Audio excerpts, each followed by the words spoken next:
សួស្តីប្រិយមិត្តទូទស្សនិកជនទាំងអស់គ្នាជាទីមេត្រីថ្ងៃនេះដែរយើងមកបន្តសាច់រឿងរបស់យើងដែលជារឿងបលាំងត្រាទីទាំងអស់គ្នាដែលសាច់រឿងនៅក្នុងភាគមុនហ្នឹងគឺបានបញ្ចប់នៅពេលដែលឡុងហៅឈិនគឺគាត់បានយកឈ្នះទៅលើព្រឹទ្ធាចារ្យលីចាងជឺហើយប្រសិនបើអ្នកទាំងអស់គ្នាចង់ដឹងថាសាច់រឿងនៅក្នុងភាគនេះនឹងទៅជាយ៉ាងណាកុំភ្លេចតាមដានទស្សនាជាមួយខ្ញុំទាំងអស់គ្នាប៉ុន្តែមុននឹងឈានចូលទៅកាន់សាច់រឿងសូមអ្នកទាំងអស់គ្នាកុំភ្លេចជួយចុច Subscribe និងចុចសញ្ញារូបកណ្ដឹងឲ្យខ្ញុំម្នាក់មួយផងដើម្បីទទួលបាននូវវីដេអូថ្មីៗពី Channel របស់ខ្ញុំមុនគេដែលសាច់រឿងនៅក្នុងភាគនេះដែរគឺបានចាប់ផ្ដើមឡើងនៅពេលដែលឡុងហៅឈិនបានទទួលនៅជ័យជំនះដែលធ្វើឲ្យអ្នកទស្សនាក៏ដូចជាសមាជិកក្រុមរបស់ពួកគេហ្នឹងគឺពិតជាសប្បាយចិត្តខ្លាំងមែនទែនពីព្រោះអីឡុងហៅឈិនគឺជា idol របស់ពួកគេហើយនៅពេលដែលឡុងហៅឈិនទទួលបាននៅជ័យជំនះនោះពួកគេគឺពិតជាសប្បាយចិត្តខ្លាំងមែនទែនប៉ុន្តែយើងក៏លែកមើលឆៃវិញភ្លាមនឹងដែរនាងក៏បានស្ទុះទៅអបឡុងហៅឈិនពីព្រោះថានាងគឺពិតជាបារម្ភទៅកាន់ឡុងហៅឈិនជាខ្លាំងពីព្រោះថានាងបានដឹងថាឡុងហៅឈិនត្រូវរបួសបន្ទាប់ពីការប្រកួតមួយនេះបានបញ្ចប់ទៅហើយនៅពេលដែលអ្នកទាំងពីរកំពុងតែអបគ្នាភ្លាមនឹងដែរឡុងហៅឈិនក៏បាននិយាយទៅកាន់ឆៃផងដែរថាបន្ទាប់ពីការខិតខំប្រឹងប្រែងអស់រយៈពេលជាយូរពេលនេះពួកយើងគឺទទួលបានជោគជ័យហើយបន្ទាប់ពីការសន្ទនារបស់អ្នកទាំងពីរបានបញ្ចប់ទៅភ្លាមនឹងដែរព្រឹទ្ធាចារ្យឈិនជឿទៀនគាត់ក៏បានប្រកាសផងដែរថាការប្រកួតគ្នានៅក្នុងជុំទី6នេះសមាជិកក្រុមរបស់ឡុងហៅឈិនគឺមានបេក្ខជន4នាក់ដែលអាចឡើងទៅវគ្គបន្តបានដែលក្នុងនោះរួមមានឆៃវ៉ងយិនយៀនលីមស៊ីនហើយនិងឡុងហៅឈិនប៉ុន្តែដោយសារតែសមាជិកក្រុមរបស់ពួកគេនៅសល់គ្នាចំនួនច្រើនពេកដូច្នេះហើយការរេដំនៅក្នុងការប្រកួតបន្តនោះក៏បានធ្វើឲ្យវ៉ងយិនយៀនហើយនិងលីមស៊ីនគឺធ្វើការប្រកួតគ្នាប៉ុន្តែដោយសារតែអ្នកទាំងពីរវាយគ្នាមិនទាន់នឹងបានប្រមាណផងភ្លាមនឹងដែរយើងក៏បានឃើញផងដែរថាលីនស៊ីនគឺត្រូវបានវងយិននាងចាប់បោចសក់បាត់ទៅហើយភ្លាមនឹងដែរការប្រកួតនេះក៏បានដឹងលទ្ធផលផងដែរថាវងយិនគឺជាអ្នកទទួលបានជ័យជំនះដែលធ្វើឲ្យសមាជិកក្រុមរបស់ឡុងហៅឈិនពេលនេះគឺនៅសល់តែ3នាក់នោះទេដែលមានវងយិនឆៃហើយនិងឡុងហៅឈិនហើយបន្ទាប់ពីការប្រកួតរបស់អ្នកទាំងពីរបានបញ្ចប់ទៅព្រឹទ្ធាចារ្យច្រើនជឿទៀតគាត់ក៏បានប្រកាសផងដែរថាការប្រកួតគ្នាដែលស្ថិតនៅក្នុងជុំទី6នេះគឺបានបញ្ចប់ទៅត្រឹមនឹងឯងហើយចំពោះការប្រកួតគ្នាដែលស្ថិតនៅក្នុងជុំទី7វិញគឺគាត់នឹងធ្វើការរាយការណ៍បន្ថែមទៀតហើយបន្ទាប់ពីគាត់និយាយចប់ហើយភ្លាមនឹងដែរគាត់ក៏បានដើរសំណើទៅកាន់អ្នកទាំង3ពីព្រោះថាគាត់មានសំណួរខ្លះចង់សួរទៅកាន់ពួកគេ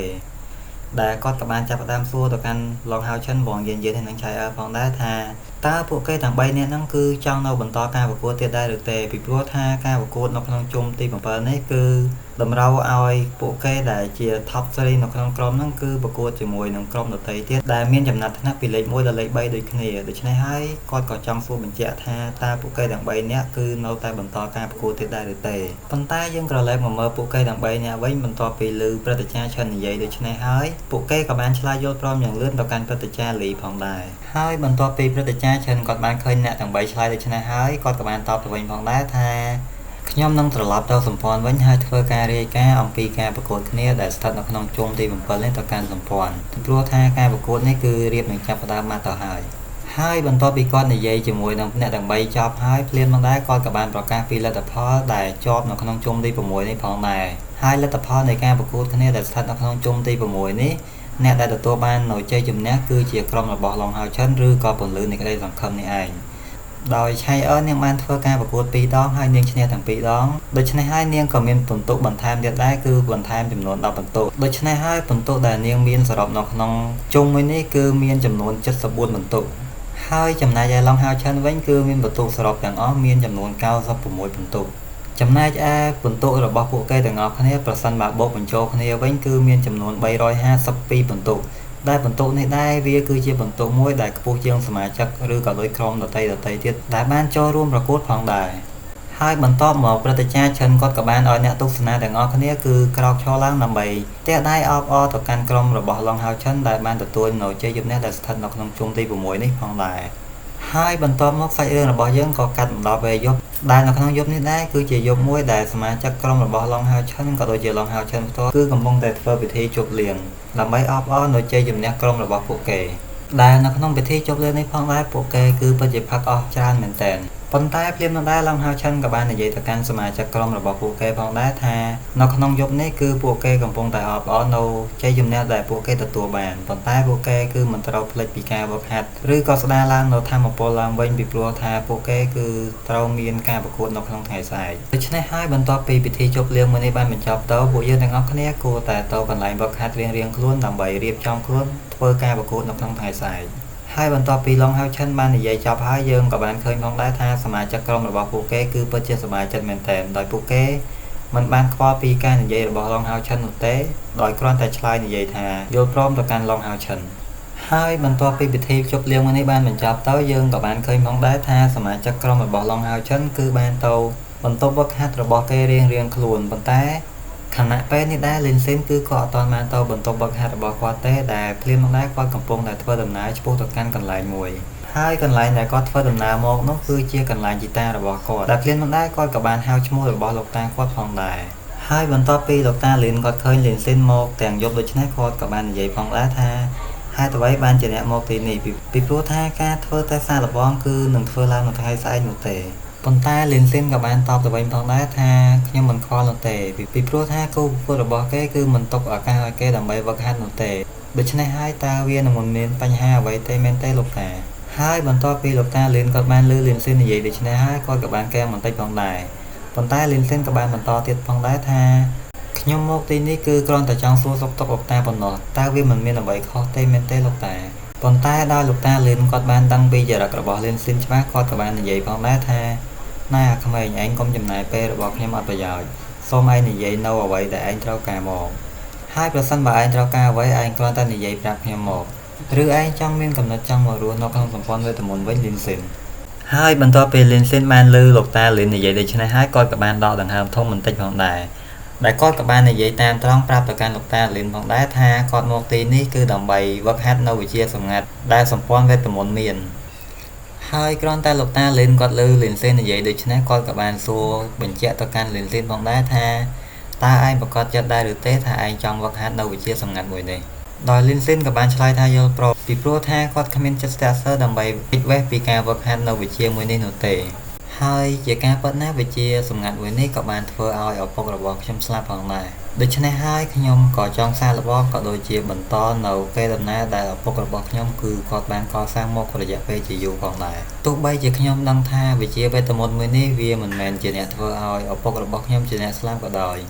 ប៉ុន្តែខ្ញុំគឺមិនអាចឲ្យដែនកំណត់នៃជីវិតរបស់ខ្ញុំគឺជាប់គាំងនៅត្រឹមនេះបាននោះទេហើយចំណែកឯគូសត្រូវរបស់ខ្ញុំវិញពួកគេគឺកាន់តែខ្លាំងឡើងពីមួយដំណាក់កាលទៅមួយដំណាក់កាលដូច្នេះហើយខ្ញុំគឺត្រូវតែប្រឹងប្រែងព្យាយាមវឹកហាត់ដើម្បីមានសមត្ថភាពគ្រប់គ្រាន់ធ្វើការប្រយុទ្ធប្រឆាំងជាមួយនឹងពពួកបិសាចហើយវាក៏ជាវិធីដែលមួយគត់ដែលអាចធ្វើឲ្យខ្ញុំមានកម្លាំងកាន់តែខ្លាំងឡើងផងដែរដោយលោកតាលីនគាត់បានលើលីនស៊ីននិយាយដូច្នេះហើយគាត់គឺពិតជាមានមោទនភាពចំពោះលីនស៊ីនពិតមែនដោយលោកតាលីនគាត់ក៏បាននិយាយផងដែរថាទីបំផុតគឺលីនស៊ីនគឺបានគិតយល់នៅអ្វីដែលជីតារបស់គេកំពុងតែគិតអស់រយៈពេលជាយូរមកហើយដោយក្តីរំភើបចិត្តពេកខណៈពេលដែលគាត់កំពុងតែនិយាយនោះទឹកភ្នែករបស់គាត់ក៏បានហូរស្រក់ចុះមកដែរដែលធ្វើឲ្យលីនស៊ីនក៏បានសួរទៅកាន់លោកតារបស់គេផងដែរថាលោកតាហេតុអ្វីបានជាលោកតាយំហើយគាត់ក៏មិនបានឲ្យលោកតាលីននិយាយតបអ្វីទេដោយគាត់ក៏បាននិយាយបន្តទៀតផងដែរថាសូមឲ្យលោកតាលីនឆាប់បង្ហាត់គាត់នៅវិជ្ជាសម្ងាត់មួយនោះមកពីព្រោះថាគាត់គឺពិតជាចង់ចេះនៅវិជ្ជាមួយនោះខ្លាំងណាស់